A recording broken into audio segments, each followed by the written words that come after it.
Hi guys, this is Amy and you are welcome to watch Health Focus. This week's episode we are so lucky to be hosted by a very beautiful place called Nabo Serviced Apartments. It's a place that has a restaurant, has beautiful rooms, and as you can see, a very beautiful restaurant, a swimming pool. Why can't you check in and see what they can do to you? It is near Valley Road, very accessible from the city center. Karibuni. As usual, it's patient affairs. There is a group of individuals that we do not focus so much about. Have you ever thought about a caregiver? Have you ever thought about what they go through with a patient, whether an adult or a child? Have you ever thought about the pain, both financially, mentally, physically, and all the emotions that they come together with as they take care of their own? Our week's episode features an amazing caregiver, and I don't want to preempt anything about her. This week's episode, our scripture comes from Psalms 27. The Lord is my king. What will the enemy do to me? Nothing. Welcome to the show.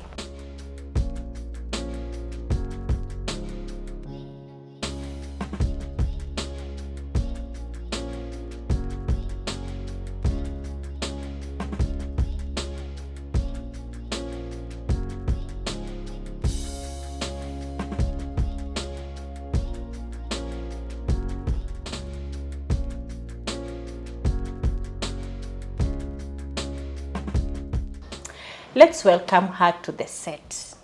Karibu sana, Agnes. Thank you so much for having me. Karibu sana. Introduce yourself to the viewers. Okay. My name is Agnes Kanyetha. I am a caregiver. I'm part of a team that takes care of a Parkinson's patient. And this Parkinson's patient happens to be my dad. And he's had it for... He got the diagnosis in 2021. December 2021. So we have he's had it for the last 3 years. Okay. Yeah. Okay. Where was Agnes born, and who is Agnes? Agnes, as most people would call me, Agi as well. I've been born and raised here in Nairobi, and basically my life has just been surrounded here in Nairobi. And in the marketplace, I am a self-employed businesswoman, and for the purposes of this discussion, I am here because I am a caregiver, part of a team that cares for my dad. Okay. Yeah. Okay. Awesome. If we just go back, let's know what kind of person was your dad before we start talking about when he started getting sick. So my dad is a PD, as we call it, a Parkinson's disease warrior, and he got diagnosed with the Parkinson's in 2021. So basically, that's almost 4 years. But before it could be longer, because you see, by the time you're getting diagnosed, you've been having a disease. So for you to be taken to hospital. And he's been an active member of society, and he's in his 70s, so that's a senior. In his late 70s, so he's a senior citizen. And in his earlier years, he was in the corporate life, then entered into business, a farmer, and after retirement, became very active in terms of being present in church activities. So up to that point, he's just been very active member, I would say, member of the society, like I said. So knowing him as my father, I think it's different, because he's this person that I have grown seeing, being everything in terms of a man, expecting him, seeing him do so many things in terms of being a family man, and raising us to be who we are. He would do basically everything in terms of, we call him Mr. Fix-It. Yeah, being a dad.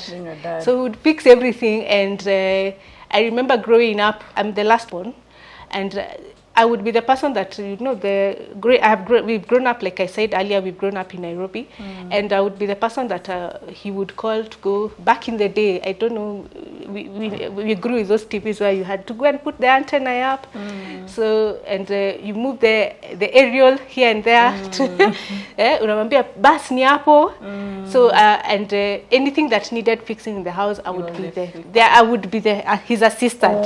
He's very able assistant. Yes. So I've really gotten that from him in terms of being first doing it myself, because my dad is that person who will do, he will first, before he calls anyone else, he will have tried everything to do it by himself. So that acumen, I've really gotten it from him. And to see him even as before he even got now to the state, I mean, to this point that he is at, where he's not very, where he's not actually as well energetic, or rather he's not doing the things that he was. Those are the values that, or the things that he's instilled in me. Okay, awesome. So let's go back to the initial times you started identifying that something is not right. Like 2021 is when I said he was diagnosed. And that time we had realized that he was having tremors, and his hands were really shaking, and he would complain of stiffness and joint pains. But now the shaking of the hands, and it was on one side of one side that really was shaking, and so that's when we realized, something could be wrong. And then it also coupled with, there are those things that you'd be having a conversation, but you will keep asking the same question several times. So there was that forgetfulness, and then basically, like I said, he's quite active. He was doing so many things. Would say he's feeling fatigue. He's just feeling tired. And then, so those are the things that really triggered. And 2021, it was at the thick of COVID, remember? And I guess what now we came to, with coming to learn what Parkinson's is all about, is that there is what now is diagnosed. I mean, there is the motor skill, the motor. The motor affecting the motor, the physical ones. Yes. So I guess there's a lot of things happening, and it was at the peak of COVID, and I guess the strain that time was quite the one that was really taking people out, and that, if you remember, it was also that time we were the senior citizens. That time it was still in the 70s. I mean, it was mid 70s. So it was a time that whereby it was said the age group they stay home.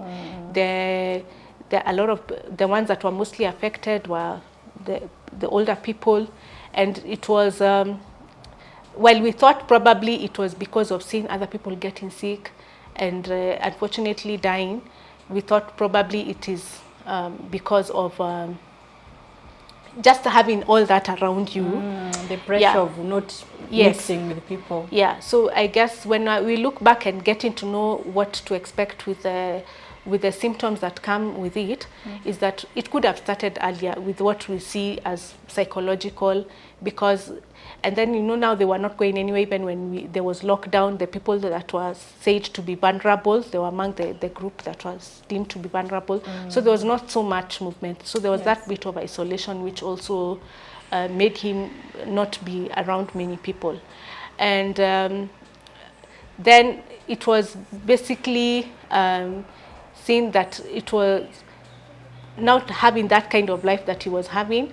I guess that's when he adjusting to all that was which we felt now that maybe that was what maybe was making him feel that he's not being very active, or maybe causing the fatigue. Yeah. So you thought it's because of not moving out. That's why you had fatigue. Yeah. That's why he's complaining of. That's why he's forgetting yes, things. forgetting things, That's not why being he's around shaking. people.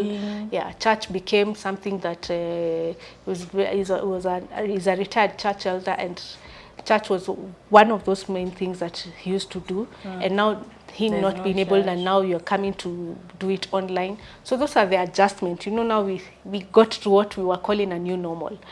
So we thought maybe it was basically surrounded with that. But again, probably it had already started presenting itself earlier.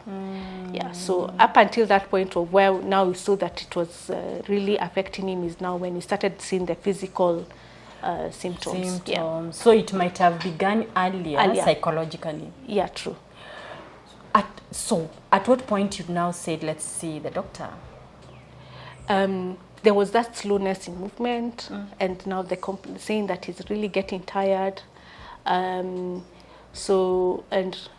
mother is actually the primary caregiver who we really assist because she's also an aged. Yes. Yeah. Yes. So now they should tell us that he's not even, his sleeping patterns have changed. He would say that he's not even, he would go to bed and not be able to sleep. So basically there's that sleep disruption and not being able to rest well. So those are the things that led us now for him to go to hospital, and especially where even holding something was difficult. Yeah. And the basic things whereby even like cutting your nails, shaving became difficult, but mostly the slowness and also the pain that he said he was feeling. Yeah, so that's what led now for him to go to hospital. How was the journey going to hospital and the entire up to being told this is the condition? Yeah. They're going to hospital. I think now like the physical bits is what now prompted us to now see that, oh, this is actually not him. There's something wrong here, because we may think it's aging, but 70 is not really old. And anyway, how are we defining being old anyway? So it's the pain. I think when immediately pain checks in, that's when now you feel, and actually the other bit was forgetting, whereby you have to keep repeating things.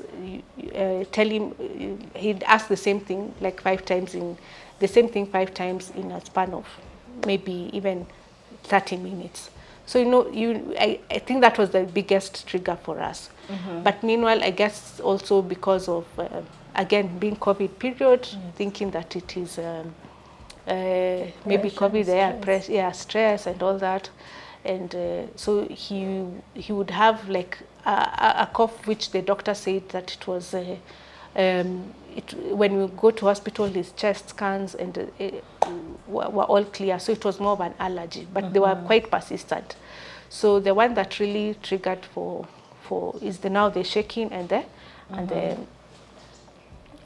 forgetfulness. Yeah. So how was the diagnosis done? Okay. You went to see the doctor, and how was the process of being told that he has PD? Okay. What did you do? What investigation did you do? And how long did it take before you got the condition? Okay. Yeah. So with Parkinson's, what we came to realize, it's not like, it's a clinical diagnosis. Clinical diagnosis is that there's no set. Yeah, there's no like a specific test that will be done to diagnose. So they will, the doctors will do a physical symptoms. It's more of symptoms. They will do a diagnosis. By the time they're reaching to a diagnosis, it's not like there's this particular scan or whatever, but there's one particular one that they did for the brain. I can't remember the medical terms.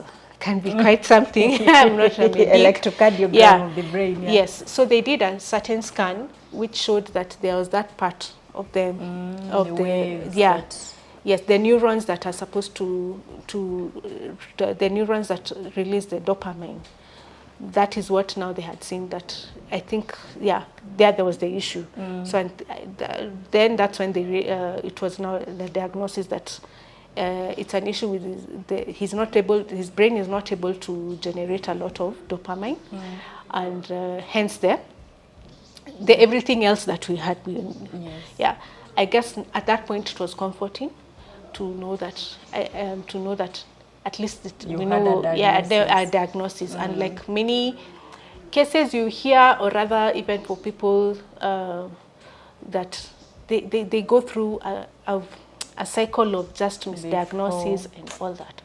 So just getting that now, how do we deal with it? Now moving the step forward, how now do we manage the diagnosis? Here is Parkinson's. Now, how do we deal with it?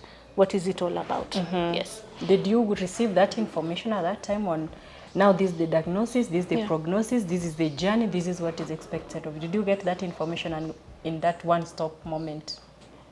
Yes, and now Parkinson's, yes, it was told that was it, and the doctors told us, the neurologist, the one who was treating, who was actually been treating with also an additional of other doctors, told us that it's on its onset. So onset meaning it had really began. It hadn't progressed to a point whereby it can really be concerning. And anyway, it's something that at that point, yes, you can live with. It can stay at that stage, and or rather, the progression with medication was going to be slow. So that was quite comforting at that point, and because even the medication he was put on, we saw some improvement. He was, in terms of the tremors, and also the fatigue was not as much. The memory also, yeah, it was not, yes, he would forget, but not to that frequency. Yeah, so, and he would still do some of the things himself. It's just that now the thing, like, the normal day-to-day things, he's, like I said, he's Mr. Fix-It. He would not, probably because of the weight, he would not be able to carry some of those things.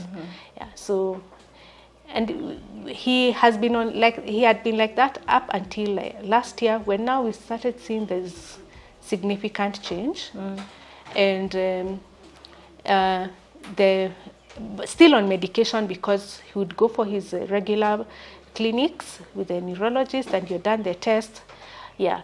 So this test that you're done, it's a clinical test, like I had mentioned. Yes. So they do certain things, like there's no that particular. So they will talk him through in terms of to see what it's like history memory taking. Yeah, history and taking. And assess the level of memory that he has. Yeah. And then assess how he's been from previous. Yes. It is not lab works, it's not MRI, exactly. It's not CT scan, it's not X-ray. Yeah. But now, when you're doing these clinics, the report was he's doing fine, continue with medication. All this time he had been doing fine. So this is from 2021 when he started the medication. So even when you go for, after 1 month, he would go and even the doctor says, oh, you're okay, he's just continue with the same dosage. And then sometimes you'd even skip a month and make it probably even after 2 months. Then last year is when now it was, now I guess it had progressed. So when we went for the last review, and then the doctor saw that, oh, there's some significant change. And this is when now other symptoms, like a masked face, had a masked face whereby there's no expression. Yeah, so he had that. And then with that, now what happens is that you are increased with medication, the dosage. They now increase the dose. Yes, they increase the dose. So if you are taking now the Sinomate, the levodopa, I forget the other name. Yeah, so now that is increased. And probably maybe at that time you're taking 1 2 times per day. Probably now you take it 3 times. Yeah. So, okay, to the person who is wondering, Yeah.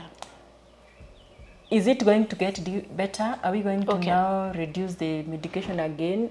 Or, okay, let's just walk through. After they increase this dose, how was the reaction? There's been improvement. And also, I think now it had already, I think probably on my end, or rather for us, is that we thought now there was not going to be progression. The Parkinson, yeah. Once you're on medication, it doesn't it's not basically supposed to yeah.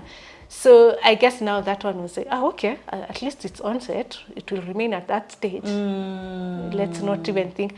But that's not really the case. It just helped you to there's no cure like we are saying, but it helps to manage so that you get the best out of life, basically. You postpone yes. the problems. Yeah. Okay, is that the right statement to use? It's not working. I guess it's not anticipating. And anyway, life is not about waiting for the worst to happen. It's working with what you have and making the best out of it. That's true. Yeah. So, and I get, for some reason, when you sit back and realize, I think this over planning, trying to figure out what happens, what are we looking at, a day at a time. It's just to deal with it when it comes. And so basically the progression, I guess now maybe in my mind was that it's supposed to stop. It's not supposed to go. After starting medication, it's like malaria, either you stay there. You stay there. And it does not. Yeah, it doesn't progress. So now having to deal with that, now it seemed like now it had progressed to now a different, now to the next, I don't call it stages because that's labeling. It had gone further. It had gone further. It was. So because then now it comes, a different reality checks in. Yeah. So for him, I guess even that's just expecting anything. I guess he embraced it quite quick. Maybe there is that bit of frustration, which will not show. My mom probably is the one who gets, well, now that she's the primary caregiver and is with him most of the time, is the one who will experience most of it.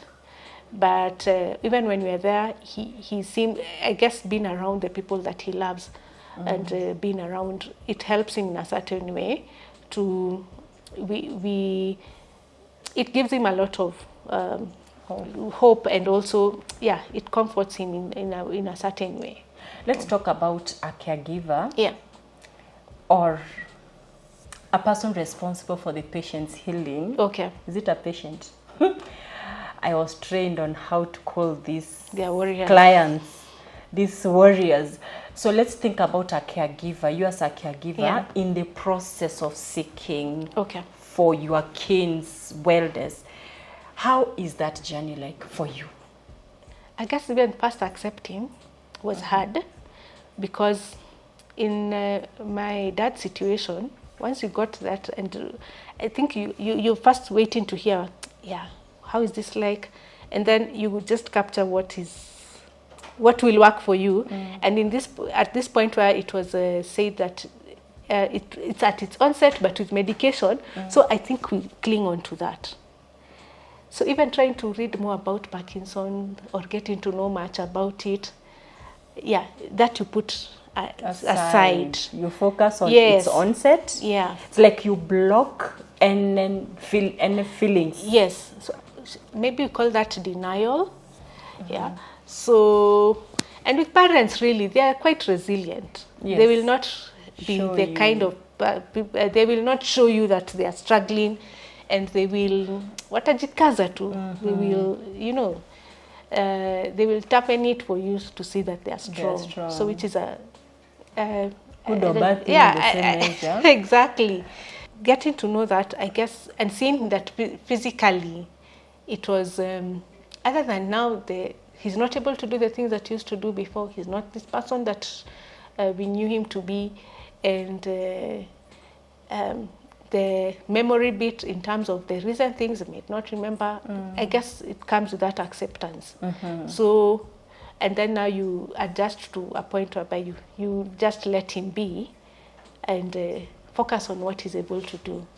What is going on in your mind in this process of diagnosis? Like you as you, without looking at him. Yes. Now you in your closet. Okay.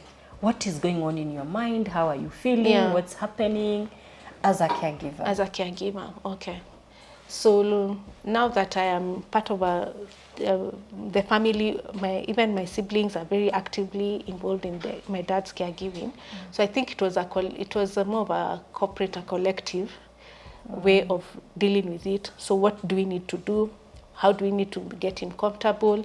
So it was deep diving, and it was like understanding what is this now, what we need to do to make him manage his condition. So I guess we entered into problem solving quickly. Our emotional bit was numbed. Ilikuwa tu hapo. Ilikuwa tu. When you numb it, yes, and you focus on what needs to be done. What needs to be done. Is it the food? Because my other siblings got him even a dietitian. What is the food that will be the right kind of food to eat, for him to eat? Basically for both of them. And what are these adjustments that we have to do? So it was now, we are here. The emotional bit, you kai kando kidogo. We have bigger things to deal with. Like most caregivers, you just become numb. Were you able to go back and pick the emotional part, or still it's in the bag? Personally, it's something that I think last year is when now it really hit hard.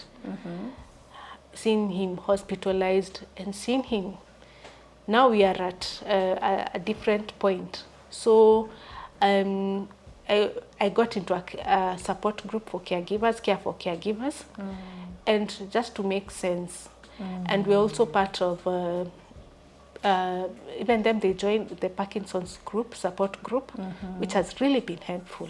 Okay. Yeah, it has really been helpful because seeing others go through it, and getting to understand, in as much as we live in this internet of things and information is out here, which is I'm grateful for. Internet is a powerful place to get information. It can be overwhelming, but having the support group really has gone way ahead. I mean, it has really helped because people are living lived experiences, and it is it gives you a certain level of comfort, confidence and comfort to know that, and hope. And hope. Exactly. So what is this one biggest challenge caregivers go through and the public doesn't know?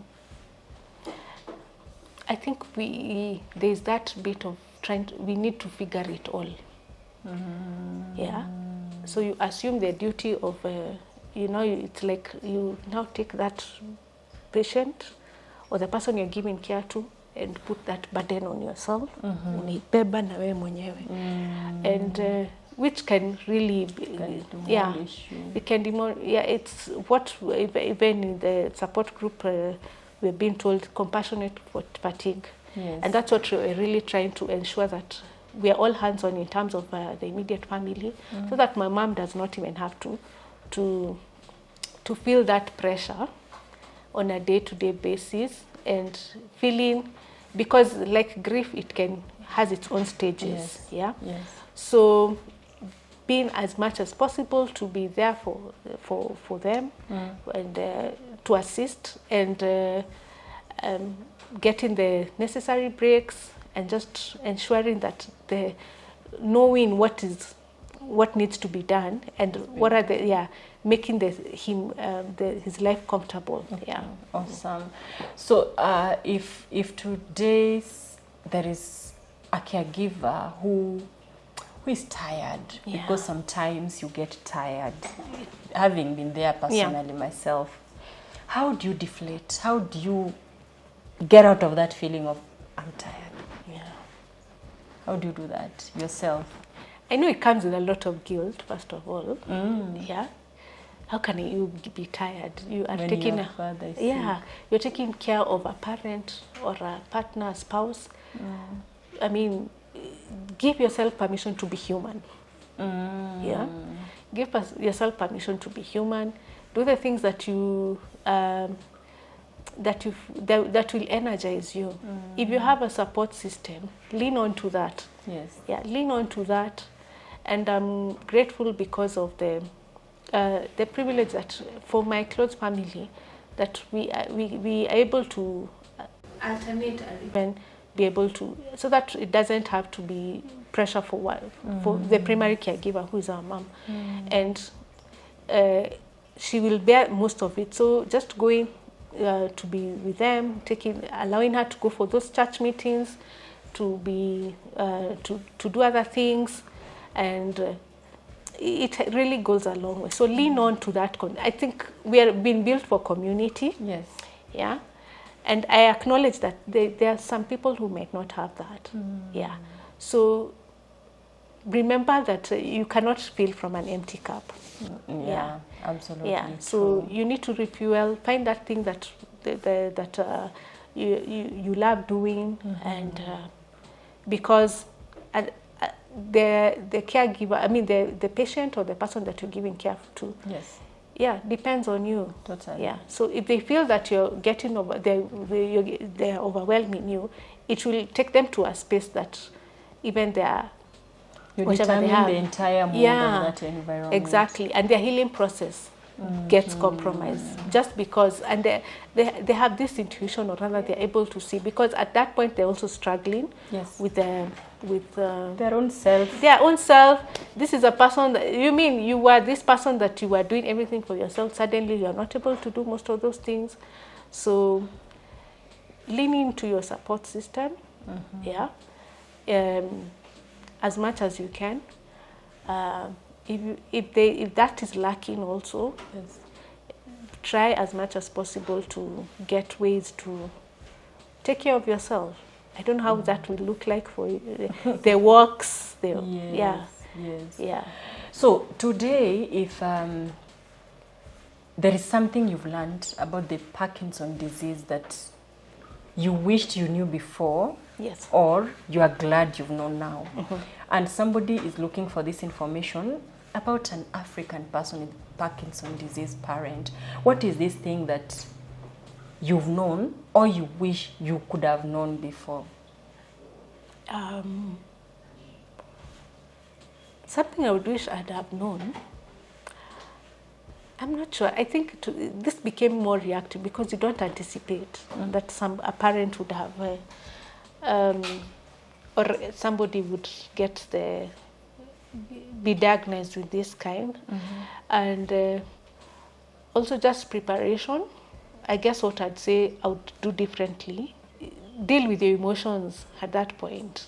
Do not let them get to a point whereby it gets overwhelming, and then you start spiraling.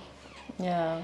Acknowledge that. Yeah, I guess it's more of acknowledging that this is the situation, or rather this is where we are at, and taking it a day at a time. I don't know how that might look like for each and every person.